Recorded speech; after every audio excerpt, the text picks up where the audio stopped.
नमस्कार मेरे प्यारे सभी दर्शकों, स्वास्थ्य सूत्र के अध्याय नंबर 5 में आप सभी का एक बार फिर से स्वागत है। आशा करता हूं कि स्वास्थ्य सूत्र की पहली सभी वीडियो आपको अच्छे लगे होंगे। उनमें दी हुई जानकारी और दिए हुए नियम आपने अपनाए होंगे और अपने शरीर के स्वास्थ्य को अच्छा बनाने के लिए और जो अच्छे हैं वो और अच्छा बनाने के लिए आपने प्रयास किया होगा स्वस्थ बने रहने के लिए। हमारे भारतीय आयुर्वेद ने बहुत से स्वास्थ्य संबंधी नियमों का उल्लेख किया है जिनको अपनाकर हम निरोग और स्वस्थ रह सकते हैं। इसलिए मैं आज आपको ऐसे ही अगले 10 कुछ महत्वपूर्ण नियमों के बारे में बताऊंगा जिनको अपनाकर आप स्वस्थ और निरोग रह सकते हैं। सबसे पहला नियम है, जब भी आप तेल मालिश करते हैं तो तेल मालिश करने के बाद नहाना बहुत ही जरूरी है। अगर आप तेल मालिश के बाद नहीं नहाते हैं तो तेल मालिश करने से हमारे रोमकूप होते हैं जिनसे पसीना बाहर निकलता है वो रुक जाते हैं और जब आप नहा लेते हैं तो वो दोबारा से खुल जाते हैं। इसलिए तेल मालिश के बाद नहाना बहुत ही जरूरी है। सुबह जब हम सवेरे उठते हैं तो हरी धूप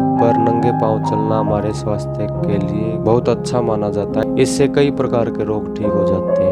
और जब भी आप व्यायाम करें तो हद से ज्यादा व्यायाम कभी नहीं करना चाहिए और व्यायाम करने का सबसे अच्छा समय होता है सूर्य उदय का समय। और भोजन करने से पहले अपने हाथ जरूर धोएं ताकि बाहरी कीटाणु आपके शरीर के अंदर प्रवेश ना कर सके।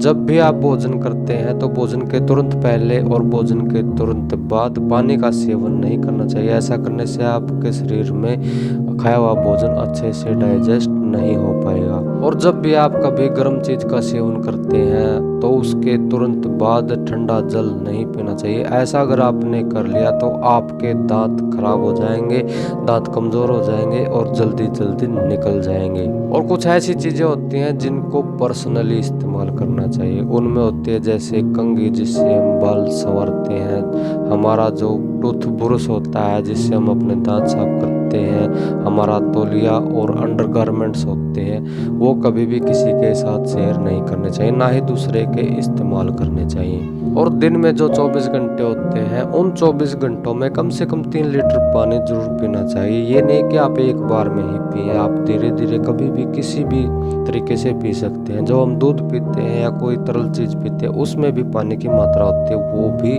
उस 3 लीटर पानी में शामिल होती है। अगर आप हर रोज नियम से कम 3 लीटर 2.5 लीटर के आसपास पानी अगर पिएंगे तो आपका ब्लड प्रेशर बिल्कुल अच्छा रहेगा और हमारा शरीर जो अशुद्धियां बाहर निकालता है उनको निकालने में भी शरीर को आसानी होगी।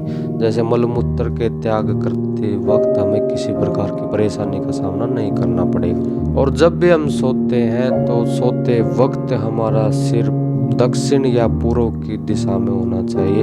और अगर आप धूप में लेटते हैं तो आपका सिर पूर्व की तरफ होना चाहिए। और अगर आप धूप का सेवन करने के लिए बैठे हैं तो हमेशा ऐसी स्थिति में बैठना चाहिए कि सूर्य का प्रकाश आपकी कमर के ऊपर पड़े, आपकी रीढ़ की हड्डी पर पड़े, ताकि शरीर सूर्य के प्रकाश की संपूर्ण ऊर्जा को ग्रहण कर सके। और जब उम्र 50 की हो जाती है, जो लोग 50 की उम्र से ज्यादा हो गए हैं, प्रौढ़ा अवस्था शुरू हो गई है, उन लोगों को तेल से बनी हुई चीजें, तली हुई चीजें, मैदा, सफेद नमक और चीनी का सेवन बंद कर देना चाहिए। और इस उम्र में आने के बाद घी, तेल और आलू का सेवन कम कर देना चाहिए जिससे आपका स्वास्थ्य अच्छा रहेगा। जानकारी अच्छी लगी हो तो वीडियो को लाइक और चैनल को सब्सक्राइब जरूर कर दे। धन्यवाद।